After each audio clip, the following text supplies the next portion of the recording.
من اصلح ما بینہ و بین اللہ، جس کا اپنا اللہ کے ساتھ کا معاملہ ٹھیک ہو گیا،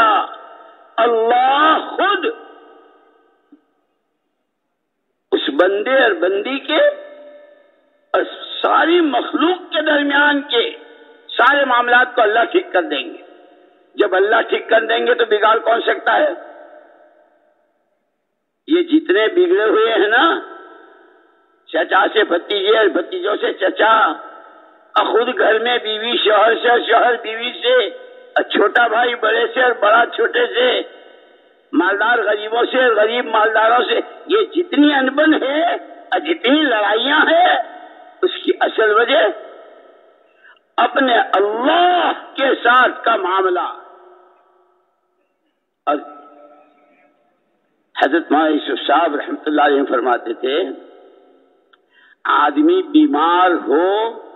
اور بیماری کا احساس ہو تو وہ حکیم کے ڈاکٹر کے پاس جائے گا، ہے بیمار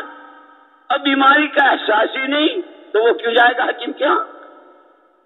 امت بیمار ہے عقیدے کے اعتبار سے، یقین کے اعتبار سے۔ یقین تو یہ کہا تھا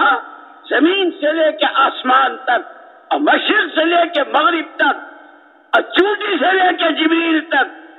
کسی کے ہاتھ میں نفع نہ نقصان۔ عقیدہ تو یہ بتایا تھا، پیسہ ہے تو یوں ہو جائے گا، وہ یوں کہہ دیں گے تو یوں ہو جائے گا، ان کا سپورٹ ہو جائے گا تو ہمارا کام بن جائے گا، اور یہ ذرا ہماری ہاں میں ہاں بھر لیں گے اور یہ ہماری ان سے ہماری عزت بن جائے گی۔ انا للہ و انا الیہ راجعون۔ سب سے پہلی مولانا یوسف صاحب رحمۃ اللہ علیہ فرماتے تھے، امت عقیدے کے اعتبار سے، امت یقین کے اعتبار سے بیمار ہے اور اسے اپنی بیماری کا احساس ہی نہیں ہے، اس لیے علاج ہی پر نہیں ہے۔ اور اس سے آگے یوں فرماتے تھے، اگر بیماری ہی کو تندرستی سمجھے، جیسے ایک بیماری ہوتی ہے نا، ہاتھ پیر پھول جاتے ہیں، پانی بھر جاتا ہے، پیر موٹے موٹے، رانیں موٹی موٹی، پنڈلیاں پھولی ہوئی، بیماری ہے۔ اور یہ اس کو کہتا ہے وہ گاما تو وہ جو پاکستان میں پہلے تھا، اس کا تو انتقال ہو گیا، اب تو اس صدی کا تو میں ہوں۔ اپنے کو گاما سمجھ رہا،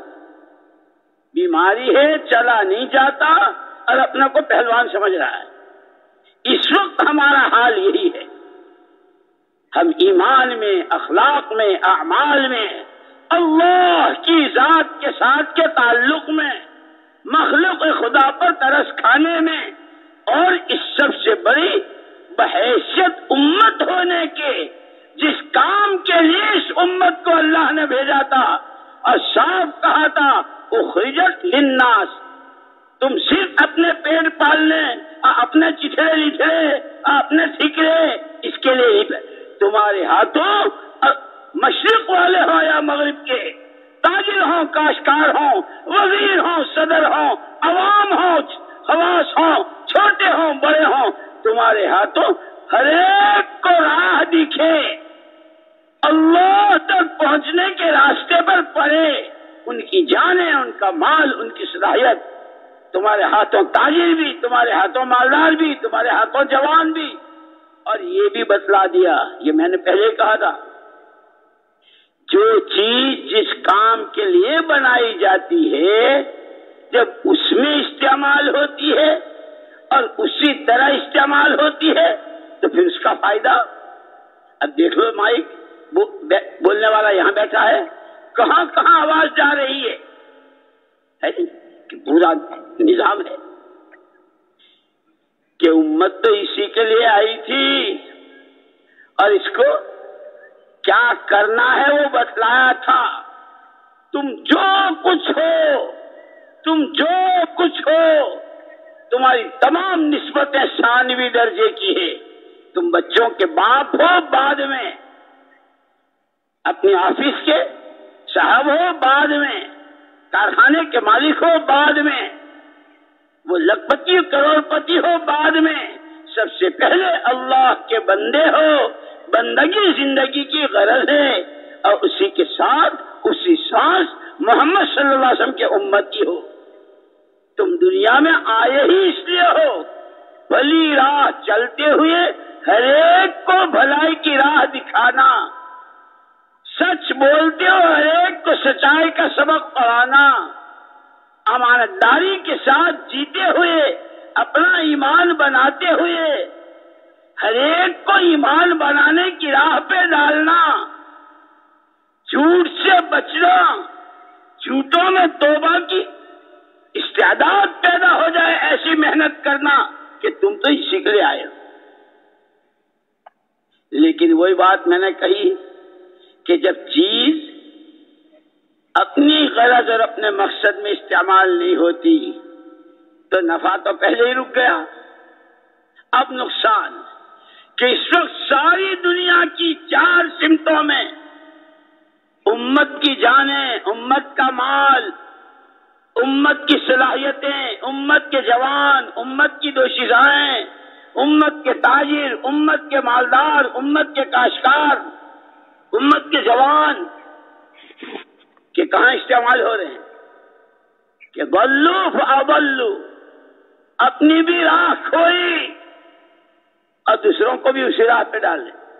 جھوٹ بول رہے ہیں اور جھوٹوں کو اپنے پاس جمع کر رہے ہیں، خیانت کر رہے ہیں اور خیانت کا سبق پڑھا رہے ہیں، اللہ کے غیر سے ہونے کو بول رہے ہیں، سن رہے ہیں، سوچ رہے ہیں، جان و مال و صلاحیت کی ترتیبیں بنا رہے ہیں، اور اس کی دعوت تم بھی یہیں آ جاؤ، تم بھی وہی کرو جو ہم کر رہے ہیں، تم بھی جھوٹ بولو، تم بھی دھوکہ دو، تم بھی لوگوں کی آنکھوں میں دھول جھونکو۔ اسی لیے ساری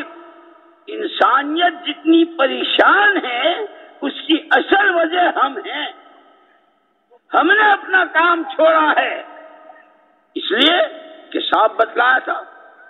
جس نے کلمہ پڑھا وہ امتی، دنیا کی کسی سمت میں اور کہیں رہتا ہو